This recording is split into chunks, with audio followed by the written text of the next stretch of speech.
माँ वो मैं कह रहा था कि आज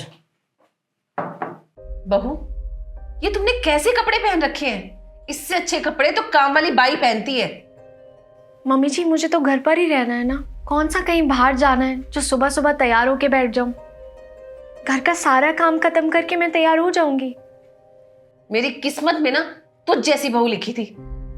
वो शर्मा जी की बहू को देख लो, सुबह सुबह घर का सारा काम निपटा के ऑफिस भी चली जाती है, और मेरे पल्ले तुझ जैसी बहू पड़ी है जो सारा दिन बस घर में आराम फरमाती है। भला क्या ही काम होते हैं घर में जो तू टाइम से तैयार नहीं हो सकती? अच्छा बेटा, तू कुछ कह रहा था?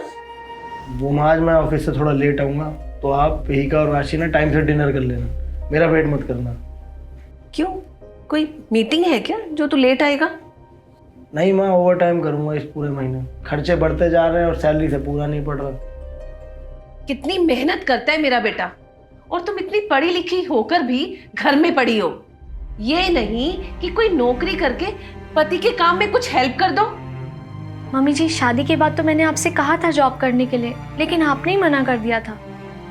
देख ले, मेरे मुंह पर ही झूठ बोल रही है। मैंने कब कहा था कि नौकरी मत कर? मैंने तो बस इतना ही कहा था कि थोड़ा सा घर को समय दे, थोड़ा घर को समझ ले। पर मुझे कहाँ पता था कि तुझे तो घर में रहने की, आराम की आदत ही पड़ जाएगी।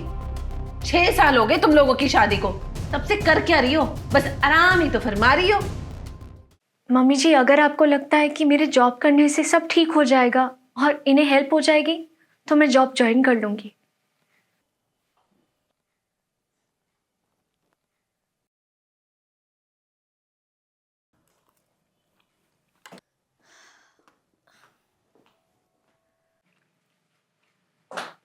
राशि कहाँ रह गई थी तुम? कब से वेट कर रहे हैं हम तुम्हारा।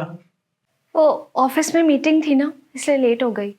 ये जो तुम रोज मीटिंग का बहाना देती हो ना, हम बेवकूफ नहीं है जो हमारी समझ में नहीं आता।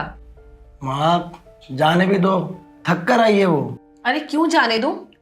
ऐसे कौन से पहाड़ तोड़कर आई है जो ये थक गई है?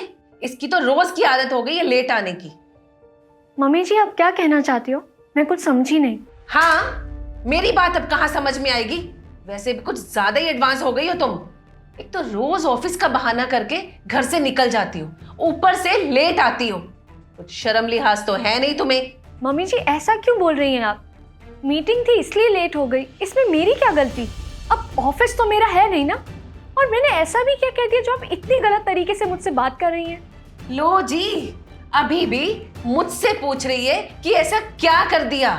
सारी गलती तो हमारी ही है जो हमने तुम्हें नौकरी करने की छूट दे दी। अब अपनी मनमानी कर रही हो। ज्यादा ना हवा में मत उड़, जमीन पर रह ले। मैंने ऐसी कौन सी मनमानी कर ली? जरा मुझे भी तो पता चले मैं कौन सी हवा में उड़ रही हूँ। राशि जाने दो यार, छोड़ो ना इन सब बातों को। आप हमेशा से यही बात कहते हो, छोड़ दो, जाने दो। हर बार जाने ही तो देती हूँ। इतना गलत बोलती है मम्मी जी। आज मुझे भी तो पता चले ऐसी कौन सी छूट मिली है मुझे जिसका मैं फायदा उठा रही हूँ। हर बात पर ही सुनना पड़ता है। जब मैं घर में रहा करती थी तो आप कहती थी कि दोनों मियाँ बीवी काम करते हैं तो घर अच्छे से चलता है। इतनी पढ़ी लिखी हो तो कुछ जॉब ही कर लो। और जब जॉब करने लगी तो आपके ताने बदल गए, लेकिन व्यवहार वही का वही रहा। मैं कोई शौक के लिए नौकरी नहीं कर रही हूँ। इनका बोझ थोड़ा कम हो जाए इसलिए नौकरी कर रही हूँ। घर का खर्च अच्छे से चल जाए, थोड़ा सा हाथ खुल जाए। मुझे भी अच्छा लगता था जब मैं घर में रहती थी और अपनी बेटी को टाइम दिया करती थी। सुबह 5 बजे उठ के कपड़े धोना, खाना बनाना, पीका को स्कूल के लिए रेडी करना, पूजा करना, और उसके बाद खुद तैयार होकर ऑफिस जाना। मैं सब कुछ तो सही से करने की कोशिश कर रही हूँ। ऑफिस से आकर खाना बनाती हूँ, बाकी बचे हुए सारे काम करती हूँ। आपको शिकायत का एक भी मौका नहीं देती हूँ, फिर भी आप मुझसे ये सब कह रही हैं। आपको पता है जब मैं सारा काम करके रूम में जाती हूँ कि अपनी बच्ची के साथ 2 पल बिता लूंगी, तब तक मेरी बच्ची सो चुकी होती है। आप ही बताइए ना, ऐसी कौन सी आज़ादी मिली है मुझे? जब घर में रहती थी तब भी आपको चैन नहीं था, और अब जब ऑफिस जाती हूँ तब भी आपकी आंखों में खटकती हूँ। हाउसवाइफ से वर्किंग वुमेन जरूर बन गई हूँ, लेकिन आपकी ताने और शिकायतें वही के वही है।